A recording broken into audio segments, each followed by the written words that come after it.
following up on the special counsel, you've said the president wasn't in business with his son, but now that this investigation is in the hands of a special counsel, which does have some more sweeping authority, just to be clear, can you say with certainty that David Weiss isn't going to unearth any connections between the president and his son's business dealings? Look, I'm going to continue saying what I have said before. The president was not in business with his son. That still stands. And just don't have anything else to add. I've been very clear about that. The president's been very clear about that. Anything else specific to this case, I would have to refer you to the Department of Justice. Can you say it all? It certainly seems that you all thought this was behind you a couple weeks ago. Now the president's son is facing a possible criminal indictment right in the middle of an election. Is the president frustrated that this plea deal is falling apart? So here's what I can say about all the both questions that you just asked me. Look, so if you think about what Republicans in Congress have tried to do for years, right? They have been making claims and allegations, right, about president on this front over and over again, and month after month, year after year, they have been investigating every single angle of this and looking at for any evidence to back their allegations. That's what they've been done for years, for months, and we've seen it over the past several weeks. And what's been the result of that? If you ask yourself what we have seen from that, they keep turning up documents and witnesses showing that the president wasn't involved, never discussed these business dealings, and did nothing wrong. There's been zero evidence showing otherwise, and so that's what we have seen over the past several months. That's what we have seen over the past several years. So I'll leave it at that. Thank you, Karine. There's been plenty of criticism over Weiss's appointment as special counsel from the folks who criticized the plea deal he pushed through that was later rejected. But now the attorney for Hunter Biden also suggested that if special counsel Weiss brings any more charges than have already been brought, it would be because something other than the facts and the law have come into play, suggesting that he could potentially buckle to political pressure. So you've had criticism coming from a lot of different areas over Weiss. How can the White House assure people that the case involving the president's son is being handled fairly? Anything that has been stated or said by Hunter's representative, I would have to refer you to his representatives. That is not something that I will respond to. What I can say, and I've said it at the top when I was first asked this question, is that the Department of Justice is independent. That is what the president believes. He believes that this White House will not politicize the Department of Justice. This was done under the leadership of a Trump-appointed U.S. attorney, as you all know. And so I'm not going to add anything else to that. White House support Weiss going before Congress to answer questions for the sake of transparency? That is up to the Department of Justice. Okay. And then on Iran, former Vice President Mike Pence said that the unfreezing of those assets would amount to the largest ransom payment in American history. And then you also had the Israeli Prime Minister Netanyahu saying arrangements that do not dismantle Iran's nuclear infrastructure will not stop its nuclear program, will only provide it with funds that will go to terrorist elements sponsored by Iran. So most, if not all, Americans support bringing home hostages, but is the administration not also concerned that at the same time it's talking about giving Iran $6 billion, they're considering putting, Marines on commercial vessels to bolster security against this state? So a couple of things. You asked me two questions, so I'll take the first one. So I want to be clear that the negotiations for the release and return of the United States are ongoing. To the United States of these 5 individuals, they are ongoing. Just to be even more clear, what is being discussed isn't a payment of any kind. These aren't U.S. dollars. They aren't even taxpayer dollars. What's being pursued here is an arrangement wherein the Iranian people can, with the oversight of the U.S. Treasury Department, Qatar, and aid organizations, avail themselves of Iranian funds that have been held in a South Korean account since 2018. This is the money that the previous administration allowed Iran to make and keep in a special accounts. They let Iran spend billions of dollars of it and got nothing in return. So the only thing we've discussed with Iran is a process through which these funds could be assessed for humanitarian purposes. We have fully visibility about where the money was going and for what purpose. We are discussing a good deal here. We'd still limiting how they can use their own money through this deal. The Iranian people, with whom we have no quarrel with, must just get a break from the oppression and the hunger and the poverty the regime in Tehran has inflicted upon them. So want to make sure that's really clear as it relates to the nuclear deal. This positive step is not linked to any other issue. This is not about anything else. And we have not changed any aspect of our overall approach as it relates to Iran, which continues to be focused on deterrence, pressure, and diplomacy. As I said earlier, diplomacy is a really important part of how the president likes to move forward when it comes to foreign policy. And this is about bringing home these U.S. citizens, reuniting them with their loved ones. That's what this is about, nothing else. Harm the U.S.-Israel relationship at this very critical time, though? Look, this is about bringing home U.S. citizens, bringing them home to their families. That's what this is about. It's not about anything else. And we've been very clear about that. And we're going to make sure we do everything that we can to get these U.S. citizens who were wrongfully detained, let's not forget that, wrongfully detained, back home to their families. And that's the president's priority. Go ahead. Karine, thanks. 2 questions about the border.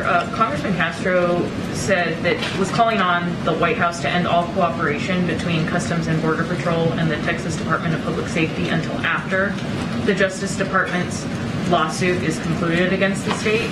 Does the White House have any response to that? I don't have a response to that. I just know that, as you know, the Department of Justice is dealing with the legal aspect of this. Don't have any response to the congressman. And then also, if there's any comment on a 3-year-old child, migrant child, died while traveling on a bus chartered by Governor Greg Abbott that was going from Brownsville to Chicago. Well, that's certainly a loss of any child is devastating and heartbreaking. So certainly our condolences goes out to the child's family. That is horrific news and horrific to hear that. I do have to say,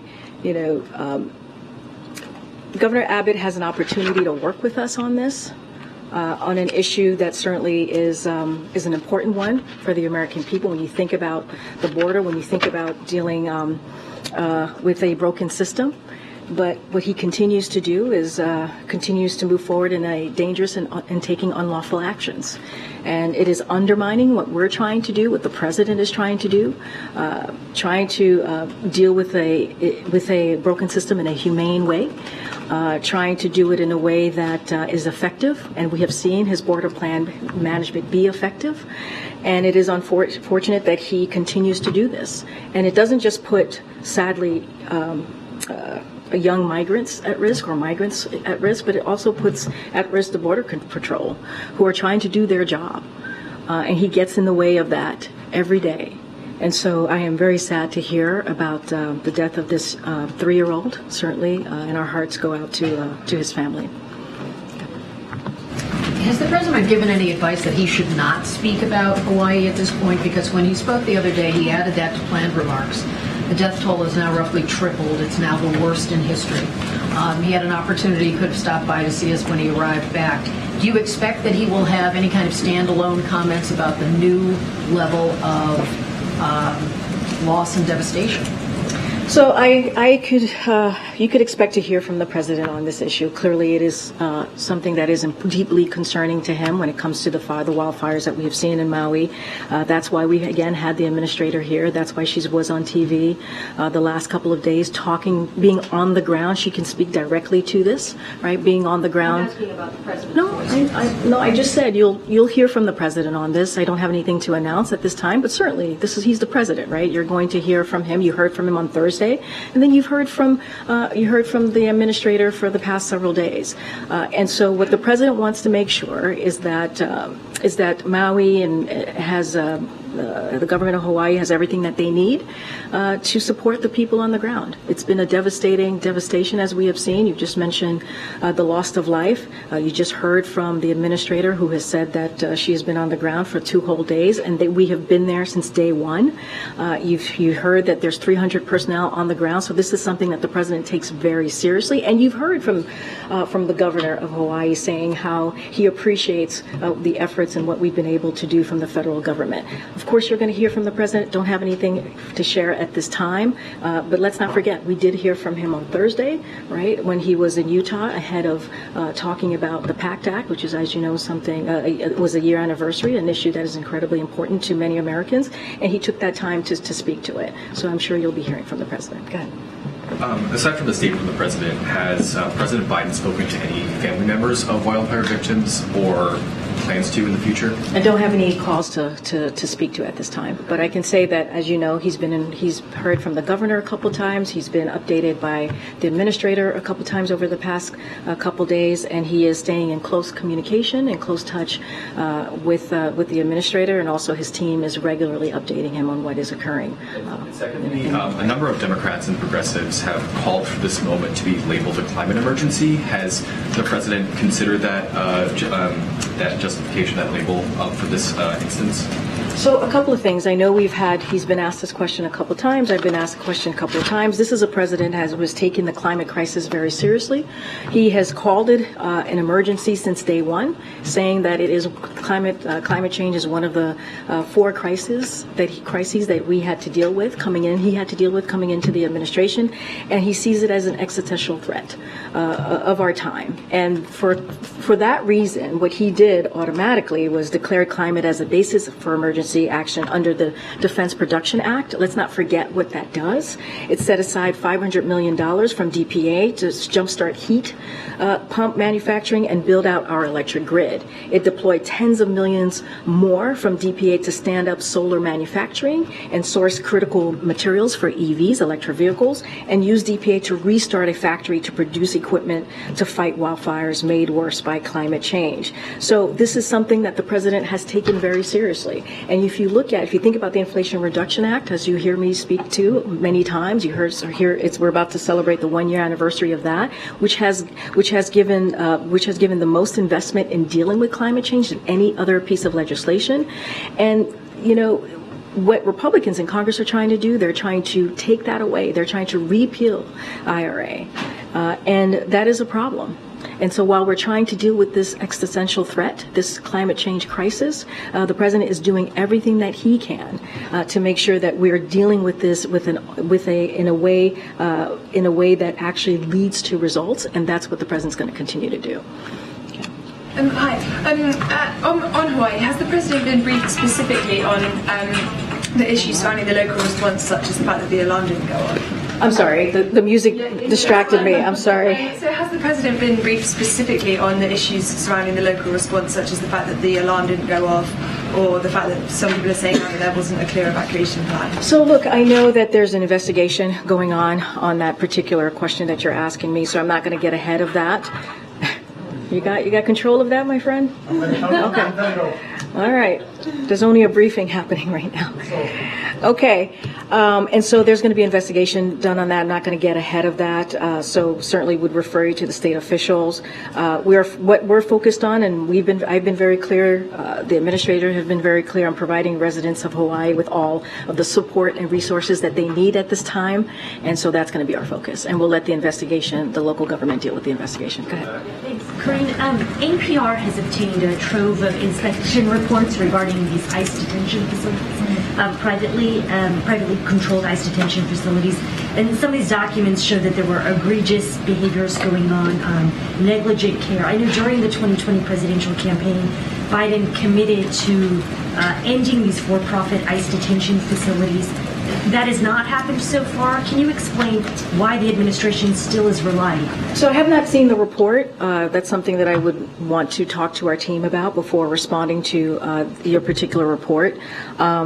I think the president is still committed to that, to what he laid out during his campaign. Just don't have anything here to share beyond that, beyond his commitment that he is certainly going to continue to stay focused on. But I just don't have anything specific on where we are with that particular ICE detention closure. Sorry, one quick follow-up there.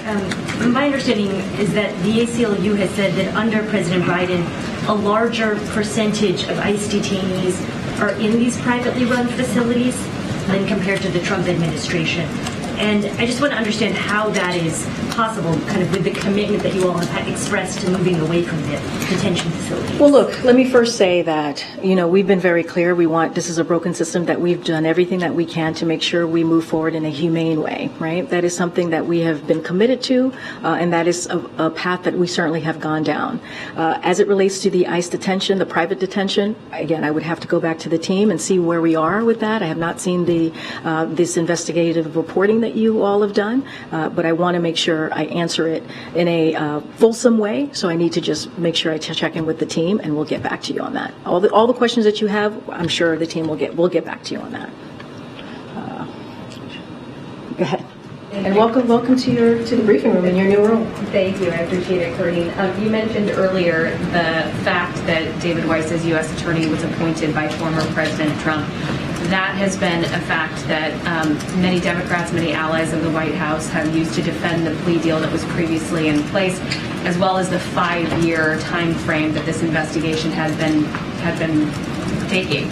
And so I'm wondering, if the president believes that appointing a special counsel or transitioning Weiss to special counsel bolsters the independence of that investigation. That is something I'm just not going to speak to. We believe in the independence of the Department of Justice. I'm just not going to speak to that from here. And on Hawaii, how does the White House respond to critics who have suggested that the president should not have been vacationing at the beach over the weekend as the Maui crisis became the worst wildfire in a century? So a couple of things, and I've said this multiple times. The president is certainly deeply concerned about the people in Maui. To the point where he has mobilized a whole of government approach here, as he has done many times to deal with these wildfires in Hawaii from the beginning. You've heard directly from the administrator from day one. FEMA has been on the ground dealing with this. There's more than 300 personnel, FEMA personnel. We've talked about the 50,000 meals. We've talked about the 75,000 liters of water, the thousands of cots that are out there and blankets. And there is more than a dozen federal agencies who are dealing with this issue right now that we're currently seeing in Maui, and it is a devastating sight. And the president and the first lady has been very clear about offering certainly their condolences and making sure that we continue this whole of government approach. That is not going to stop. The president has also committed to being there for the government of Hawaii, the people of Maui, for as long as it takes. And sadly, we have seen this before. And so, you heard yesterday he received 2 updates from the FEMA administrator. Criswell was on, as she's on the ground, as you just heard. As the Governor Green stressed yesterday as well, within 6 hours of receiving Hawaii's request, President Biden signed a major disaster declaration and ordered all available federal resources in the state to help with the response. And Governor Green described this as having provided amazing support for recovery because the president was able to do that within those 6 hours. Senator Horino, who I said the president spoke to just last night, he thanked the president for the immediate support of federal agencies have delivered for residents of Hawaii, and so has Senator Schatz. And so. Look, you heard from the president. I'm going to quote him from what he said on Thursday, which is he's directed what we surge support of these brave firefighters and first responders and emergency personnel working around the clock. I'm going to make sure the state has everything it needs from the federal government to recover, because the president is deeply concerned and is going to continue to be there for the people of Maui, the government of Hawaii, for as long as it takes, and that is his commitment. So should the American people be seeing the president on the phone, working the phones, talking to officials, rather than seeing him on the beach? You all have gotten full reports on who the president has connected with. You all have heard from us when the president has talked to the governor, you heard from me about talking to the senator, you heard directly from the administrator. And you've heard from the governor and the senators on the ground saying how much they appreciated the work of the federal government, the work from this president. And I think that matters. I think that matters that the folks who are on the ground, the elected officials, are saying that they're receiving the help that they need to deal with this devastating issue. And that's what you're going to continue to hear from this administration, and that's what you're going to continue to see. Again, the administrator was there for 2 whole days.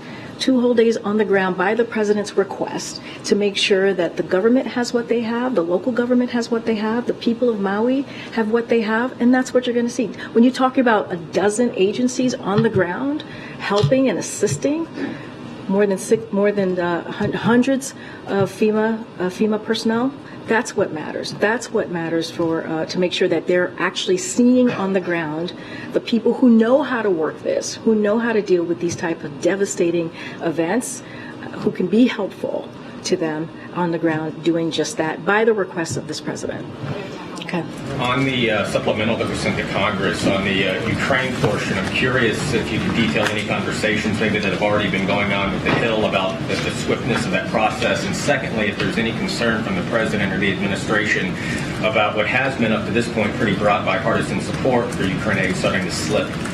So we're grateful for the bipartisan support that we have seen on Ukraine since Russia's unprovoked war. We are grateful for it. It's been a full-scale invasion, as you know, from Russia. We are confident that that support is going to continue as we work together to make sure that the Ukrainian people have everything that they need to continue to fight bravely for their freedom. That is what we're hoping to continue to see, and we believe that we will continue to have that. As it relates to our engagement with Congress, senior administrator officials, including the OMB Director Shalonda Young and our Legislative Affairs shop, have had numerous conversations, numerous calls with lawmakers on the ground with both parties to explain exactly the need and highlight the emergency nature of this request. So we've been having those regular conversations. We'll continue to engage with members of Congress. That's something that we have done, that we do pretty regularly, and to underscore the importance of this, of delivering these bipartisan. Remember, this has been done in a bipartisan way, and we believe that this will continue in a bipartisan way. Remember, the Ukrainian people are fighting for their democracy, they're fighting for their freedom, and we believe that it is important that we continue to support them. Let's not forget Russia's unprovoked war, full out war on the Ukrainian people. With that, we'll see you on Wednesday here in the briefing room. Thanks, everybody. Thank you.